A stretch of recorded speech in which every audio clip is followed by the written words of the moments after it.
Thanks, thanks. You look great. You look great. You. Everybody, you just had a baby. Nobody looks this good. You look great. Yay! I'm so excited to have you here. So let's see if we can get this thing going, get some people on here. Hi, everyone. So we already have 2 people that have hopped in. We're really excited. I'm not sure if there's a lot of feedback. I'm not in my normal lab today. I'm out and about. So I love that. Yay! So who's joining us? Who's on the who's watching? Chat, say hi. Let us know you're here. We're excited to have you. Hi, Jamila. Oh, hi, Jamila. Awesome. I'm not even sure if they can see me and you. Can they see both of us? They can. So the same way you see, what we see is what they see. So this is exciting. Okay, cool. Awesome. So again, I always tell everyone most of the action is going to be on the replay. Mary, woo woo. It's a party now. Awesome. So this is going to be exciting. So before we get started, I just want to say welcome everyone. Again, most of the action will be on the replay. So whoever doesn't join us live, and of course people will trickle in as they see us pop up on their feed. And hi, Brian. Brian. Yay. That's definitely a party. So, and, you know, we'll get people hopping in and out. And we're just really excited to have you with us, Karla. Yes. I mean, just from our initial conversation, I was super excited. And then as I just researched more and more, I was just super excited to just have this conversation and have you share with us some of your experience and your knowledge and your journey as being an author and entrepreneur. Would love to. So excited to be here today. Awesome. So let's just go ahead and dive in a little bit and tell us a little bit about yourself and anything you'd like to share as your intro. Okay. Well, I come to you with a background in the musical arts. All of my training is as a classical. So that's the work that I've done the larger part of my life. But one of the interesting things that began happening over time, and this is through 2 degrees, performing a lot of different places in this country and a lot of places around the world. One of the things that kept happening over and over was that I just kept finding that when I performed, I would intersect with a lot of leaders, and I would intersect with leaders in a number of industries. And I just believe that old verse is still true. Your gift will make room for you and bring you before great men and women. That has certainly been the trajectory of my life, for sure. And as I began to intersect with leaders, it would be more than just like meeting them because they were at my performance. It would be, I would perform, and then an opportunity would open up for me to work with leaders. So for me, that's where the connection started between being a creative person that was really able to speak to entrepreneurs, business leaders, military leaders, teachers, coaches, people really sort of leading in their field. And so that's how it all started for me. Nice, nice. And give us a little bit of your background. I know there's some military in there. There's a lot of singing and art in there. And there is some business and travel. Yeah, there's a lot of singing. So I've definitely been able to serve folks as a musician throughout the U.S., the 4th state, throughout Europe, Asia, and Africa.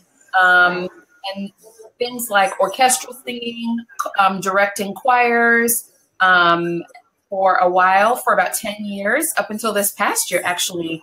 I was one of the touring choir directors at the U.S. Naval Academy. We toured all over the United States. We did a 10-day tour to Seoul, South Korea, and other cities in South Korea while I was there. I had an opportunity to sing for Presidents Obama, Clinton, President Mugabe, who's recently gotten into some trouble in Zimbabwe and has been out. But many years ago, I took a choir there and we performed for him. And also for Nelson Mandela. Places like Kennedy Center, NOI Symphony, Greensboro Symphony, Annapolis Symphony, places like that. So that's a little bit of my background. Nice. Wonderful. So how did all of that travel and your creative arts, how did that really translate into entrepreneurship for you? Well, for me, I was, the person that's always got a main steady gig where they're working, sort of building someone else's vision, but on the side, they're always building their own. That's me. Yes.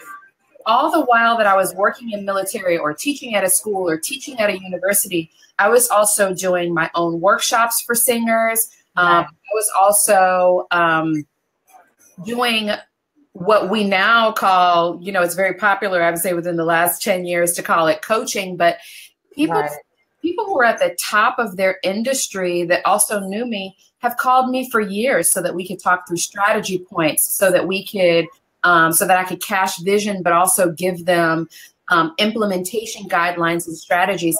That's always been a part of my life as well. I'm now at a point where I'm beginning to monetize that and step into that as an actual business.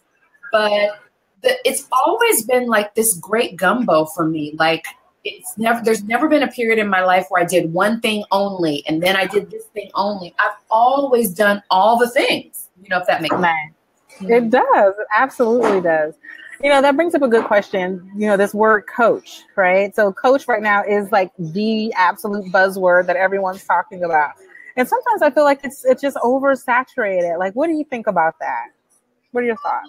I think it's useful to put a moniker on the work that people are doing. So if someone is sort of standing in that position that's helping you with strategy, that's sort of helping you with clarity, that's sort of helping you stay in alignment with what you're doing, I think it's great to put a name or a moniker to that. But I would agree with you. It's kind of like, sort of everybody's a coach, so... but yeah, I don't really mind it when it's accurate and when people are actually doing what they say. Nice. And how do you think, what do you think is important for a coach to differentiate themselves in such a saturated space? I think differentiating yourself is everything, because if you don't differentiate yourself, first of all, people don't know what you do at your highest. And people also won't know how to find you. I think it plays into everything. It plays into how you market. It plays into the language that you use when you're telling prospective people that you serve about what you do. The differentiator is everything. Absolutely. So what makes you different? So my differentiators are as multiple as my strengths. Awesome. So I would say that I speak to leadership genius. So what is it that is particular about you that makes you stand out? I actually speak to that. The question that you asked, what I speak to. I also, it's like two sides of a single coin. When I'm dealing with creative people, I help them embrace the leadership genius that's inside their gift. But when I'm speaking to leaders, like creative leaders, I help them to stay in touch with the creativity that keeps them on the cutting edge, if that makes sense. Absolutely. So my differentiator would be that I speak to the genius of your leadership, but I also speak to the creativity within your leadership. Nice. The genius of your leadership. I love it. I love it. Everybody has something that they do in such a way that it's quite different than anyone else. And a lot of times I find it's the thing that you ignore the most because it just flows out of you, like you do it and you don't have to think about it. That might be your creative genius. That might be your leadership genius. That might be the area that when you put a moniker language around that, it makes you stand out in the marketplace. Awesome. So another question would be, how you are a prime example of someone who's been able to take their passion and turn that into a business. What are some recommendations that you would have for our community to be able to do something similar? I would say watch people who do what you do. Sometimes you're stepping out into the way that you'll actually deliver this thing into the marketplace doesn't really exist, but components of what you do already exist in the marketplace. So I would say study the people at the highest level. Take away what you can take away from learning and watching and reading, and then sort of incorporate that into what you do that's special. Nice. For example, I am really loving how Mel Robbins has turned procrastination on its head by calling it the 5-second rule. Right? So Nice. what I take from her is that she's found a really fresh twist on an age-old problem. If you're in business at any level, if you lead at any level, you're going to have to deal with procrastination in some part of what you do. And she's just found a fresh way to speak to that age-old problem. So that's look at the greats, look at the people who are sort of out before us, see what they're doing, and see what you can, sort of adopt in your own business. Wonderful. And what made you decide to take your talents and throw them into a book? Well, that's an interesting story. Oh. I did not want to write a book that was as personal as this book became. Oh. I was just on the heels of finishing my doctoral dissertation, which talked about the unique intersections of music and leadership and military culture that I had experienced after 10 years of being at the Naval Academy. I'm talking to this Christian publicist about my work, and she loves it. She goes, I think you need to write a lesson learned book that's part memoir. And I thought, Wow. No thanks. Put all my business out there? I don't think so. But let me tell you something. Her suggestion must have come from the Lord, because it literally would not leave my mind after she made it. And so I just started going back over the years that I've been at the Academy. And I just started going back over the old letters and the emails and the tours and things. And sure enough, a story emerged of the things that I call them power plays. There are 10 power plays that you have to master in order to be grounded as a leader. So I take personal stories from my life. I take stories from my time in the Academy, stories from touring, from singing, from other things I've done, and talk about how a leader needs to navigate through these experiences that build your foundation. And so that's what Steady Faith became, as you can see. Yay! So share with us some of the experiences that you, like something specific from the book that you think would really help us. Okay, let me ask you this. There's so many different kinds of experiences that I talk about in the book. Okay. Do you have any preference? Do you want to hear something exciting? Do you want to hear something juicy? What do you want to hear? Juicy's always good. Okay. Unfortunately, I don't have anything. I'm only kidding. Oh, man.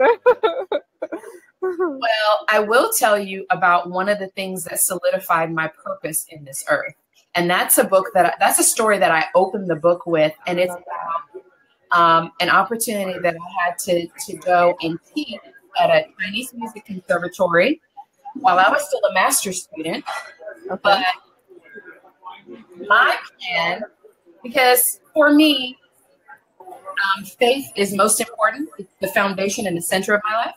So my plan was to purchase some Chinese Bibles and hand them off to a house church, to an underground church. Nice. So the way that the book opens with that story, it's exciting. It's like watching a movie, because that's like literally illegal to do. Exactly. So, I was going to ask, can you like expand a little bit for those who don't understand? Yeah. So taking Bibles into China, if they are the Bibles that are sanctioned by the Chinese government, that's no problem. But if you take the pure, unadulterated Word of God that has not been, parts haven't been redacted and it hasn't been changed in any way, that's actually not legal to do. Now, this was 20 years ago that I did this. But it was just hard to get these Bibles into the hands of people who were leading the underground church. And I was able to do that. I don't know how I got through security without being stopped, because I literally had them in an Ann Taylor bag in my hand. Wow. And right before I stepped up to go through airport security, I saw the people who searched the luggage. They ripped everything out of the guy's luggage in front of me. Like, his stuff was all over the ground. And I thought, wow, I'm like going to jail. I'm going under in China. And I have this Ann Taylor bag in my hand and paper bag. And I put my stuff up on the little thing for the guard to search, and I put the bag up on the thing, and all of a sudden the guy with a rifle waves me through. He waves me through. They didn't even search me. Yeah. Wow. So there are many, many more moments like that that happen from the time that I arrived in China to the time that I delivered these Bibles.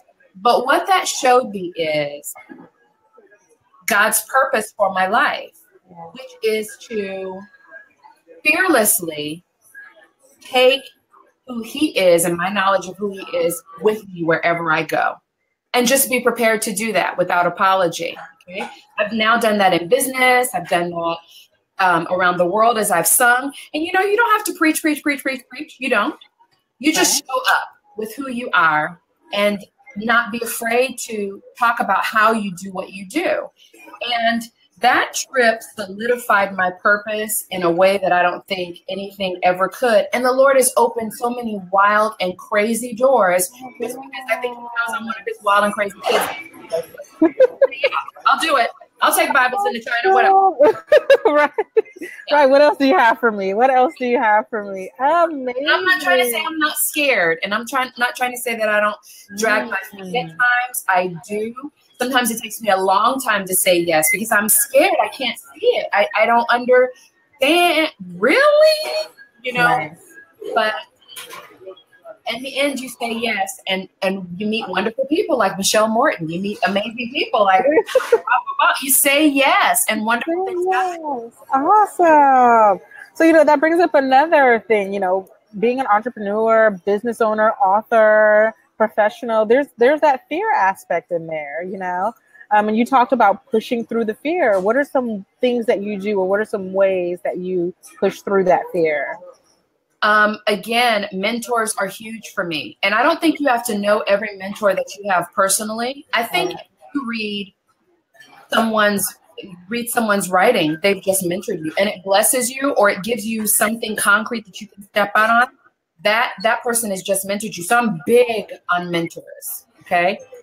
The other thing, I'm of course very big on prayer and scripture. That's my thing. I realize that's not everybody's thing, but to keep God at the front and center, I figure this.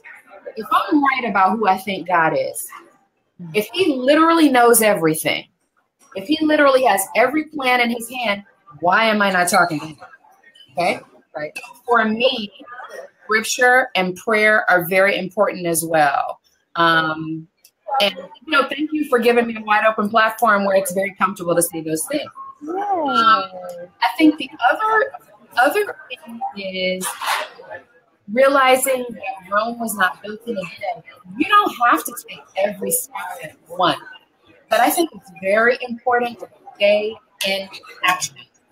Like, in action. There cannot be a day that goes by that you're not doing something that's helping to grow your business. All right. And I don't care if that's an email. I don't care if that's setting up a call. I don't care if that's setting up a mentoring visit with someone that really sort of encourages you and life to you, or making a sales call. But that's when you need to have a schedule. You need to schedule your life, and every day you need to work on it. And you'll be surprised at how you're doing 3 small things today, and then going living, family, your friends. You'd be surprised if you just work on a few small things every day. It will grow. That snowball will get bigger. Yeah. All right. So keep pushing, stay in action, have a schedule. So be intentional about what you're doing. Yeah. Love it. And don't just, you know. Love it. So for anyone out there who's looking to become an author or write a book, what are some tips of the trade or some challenges that you encountered during your journey? I would say that if you're thinking of writing a book, write it. I believe that we're in a time where it's like the time that we're in is conducive for people to write. Nice. So if you have a story to tell, or if you have concepts that you'd like to lay out for people, or some people write books as marketing tools for what they do in a larger sense, write it. One of the most important things that will help you finish is, again, be intentional and set a schedule. Nice. I wrote on a 4 to 6 hour writing schedule each day. And I treated it like I was almost in class. So I would write for 50 minutes and I would take a break for 10. And I would write for 50 minutes and take a break for 10. And I structured my day so that I was doing it in bite-sized pieces. The other thing, set an end date. Or you will be writing this book until your child goes to college. And they were just born. You know what I mean? You have to set an end date. When I wrote my dissertation, which was my first book, I set an end date that was literally 4 months from the day that I started. I said to myself, and I wrote everywhere, I will not be writing a word on this dissertation after this day. It will be. And I just backed into it. I made it happen. And I think you have to have that kind of almost the same go-getter spirit that you have when you're doing sales and you're bringing business into your company. You have to have that mentality about things that you want to win it. You have to think about closing this book like you would close a sale. Okay, when am I going to have it? When is it going to be done? Okay? And the last thing I would say is think about your market. Who is this book going to benefit? Who is this book for? Yeah. Awesome. Awesome. And so with your book, right, what is the key takeaway as a reader that you would like me to, or the experience that you would like me to have as I read that book? I would like for every leader, every business person, every creative that reads this book to walk away knowing that the challenges that you experience in your life that seem like they're stumbling blocks or seem like there's something made to stop you, they're actually meant to grow you. Like, you will not be effective if you do not learn how to navigate things that you can't see your way out of at first. So all 12 chapters of this book are about 12 different ways that life may come at you that seem like it's trying to stop you from hitting your goal, but really it's there so that you build the muscle to move forward as a leader who can serve at your highest. So this book is really a book of encouragement. It's designed to sort of give you the mindset that goes, oh, so if I'm going to do this, I'm going to face challenges. Okay, let me see how she handled this challenge, which says is a universal challenge, because that sort of book. Love it. Love it. And then you said there's an aspect of your book where you're pushing past the book. So I've read your book and now there's, next level. What's next?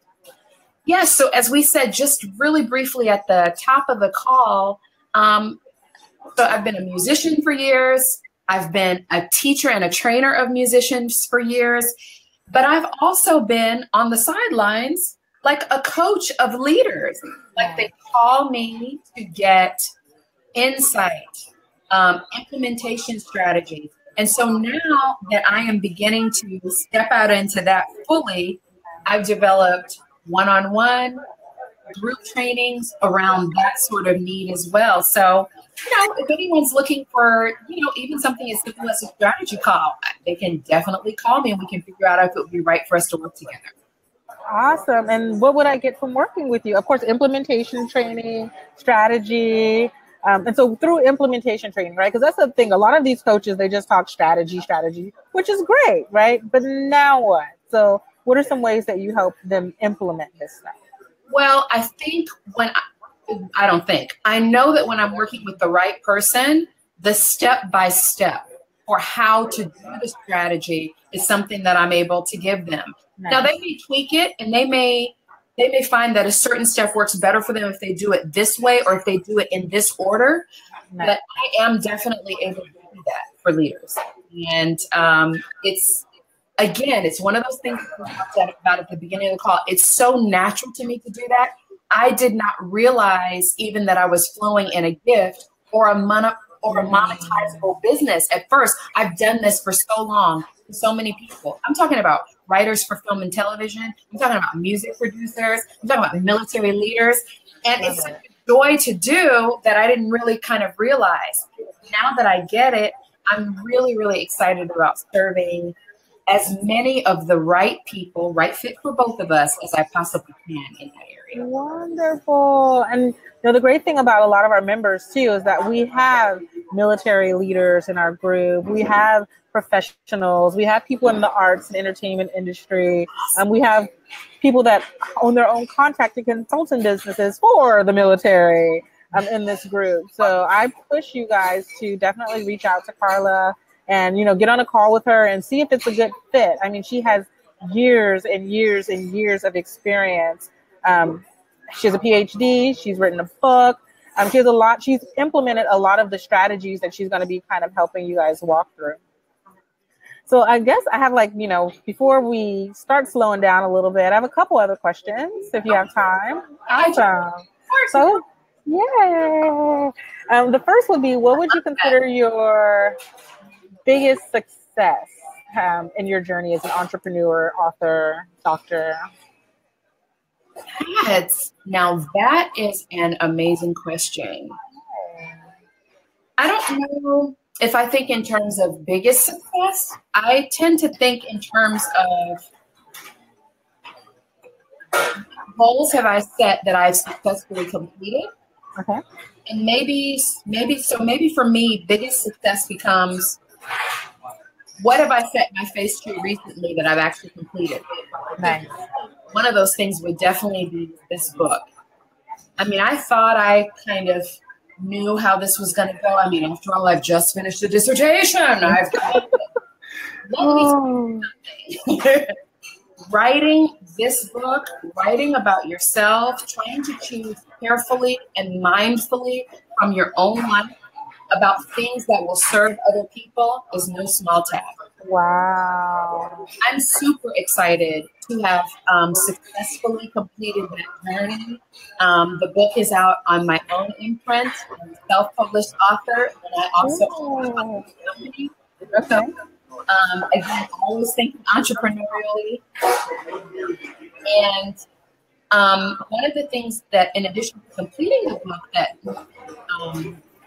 exciting is the notion that now that I walk through it without really anybody holding my hand, I now believe that I can walk someone else through the process as well, which is always a privilege. Awesome. However you can successful come out with ways to help somebody else be successful as well is, to me, always the best. Always the best. Love it. And so in that, I kind of had another question. So the self-publishing journey, I hear that's not an easy one. Any additional insight on that one? Well, it was you can plug, Sheila. It was both difficult but doable. Like I knew that I would finish it. I knew that I would get it done. But it just took a lot more research to figure out how. Okay. I really realized. I thought it would be, a bit more straightforward of a process. But once I got the research together, and by research I mean there are a lot of different components. There are a lot of pieces that you have your hands on as a self-publisher that you would not even realize you had to do if your book was through a traditional publisher, because there was so much of the back end they would handle. So everything from copywriting to ISBN numbers to even formatting the book to, securing somebody to do your cover, to do your artwork, how to set up your publishing company properly. And Amazon is a whole different beast when you're self-published. My goodness. Woo! So what does that mean? There were just many, many, many more steps than you would think. You would think it would be almost like plug and play, but there are many, many more steps. So, yeah, it would be my pleasure at some point to guide someone else through that process if that's something that they were interested in doing, for sure. Awesome. And then what would you say in your entire journey from, music, dissertation, author, and what would you say was your biggest or one of the biggest obstacles that you did have to push through in your journey? Wow. We are tracking together today because it was I think one of the biggest obstacles that I learned to overcome is giving myself permission to do something other than work. I think if you're a wife and a mother, or you come from an extremely large family, that's kind of built in. You sort of have to make time for those things. But, you know, I'm like an increasing number of women who at this point in my life, I'm single. So I had all the hours to do what? Work. Okay? Right. What I learned is that because I do enjoy so many the things that my hands are in, all of my streams, that I was working to the point that I had lost my joy and didn't even realize it. Like, because I was working in a creative field for 10 years, I was working musically every week. And because I was touching musical things, teaching musicians, having concerts, going on musical tours, I failed to realize that I wasn't doing things within my own musical gifting. Everything that I was doing was for other people. Right. So my biggest obstacle was learning to take a step back and realizing that everything that I was building and everything that I was working for was not going to crumble and collapse if I took another vacation. If I said, no, I can't come and do that for you. If I took a few days off and just worked on my own music, wrote my own music, it's more than a spa day. It's about listening to the things that define your purpose and realizing that your service is only one of the things. Love it. Love it. Other people is not your whole life. It can't be, because you know what will happen? Eventually, you'll be trying to serve people from an empty cup, and we're serving people from an overflowing cup. Yay! Love it. So if there was one thing that you would like to leave with the Savvy Entrepreneur community today, what would that be? I would say try your very, very best to learn the balance between giving and receiving as early as you can. Like entrepreneurs, I feel like I'm saying like a lot. Anyhow, entrepreneurs. It's an informal setting. It's okay. Entrepreneurs and leaders and coaches and teachers and people in those sorts of positions that serve other people, pastors as well, big one, pastors, have very developed serving muscles. Like they know how to give, but very few of us know how to receive on the same level. So we get out of balance. We race toward the wall of burnout. Yes. And then we hide away to recover and come back and do the same thing over and over again. I would say to anybody in a leadership, influencing, or creative role, learn to dance between giving and receiving, serving and resting, serving and playing earlier rather than later. Like, don't make life make you have to learn that lesson. Make it a part of what you do. Love it so much. Dr. Karla Scott, it's been absolutely amazing having you with us today. I really appreciate it. We all really appreciate it. Let's see, Sandrina says something that's awesome. She says, yes, balance is key. I'm still refining that aspect. Yes. And Mary Ferrara has a book that'll help. And Miss Mary, she does. You read mine. Listen, read them both together. I don't care when you read it, but that priority one is a really awesome thing. And I think a lot of leaders that are emerging, that everybody doesn't know their name yet, are coming forward with this message because of what we've seen from some of the people we've admired. We've seen them leave the scene way too early because they haven't learned this balance. So, right. And I agree. So Miss Mary Parra, who's here with us, she also has a book, You Are Priority One. I agree. The books would work really well in tandem. I have my copy of You Are Priority One. Me too. So, ladies and gentlemen, please, it's really crucial. I agree, as entrepreneurs, that, as Miss Mary said, the balance between giving and receiving is core.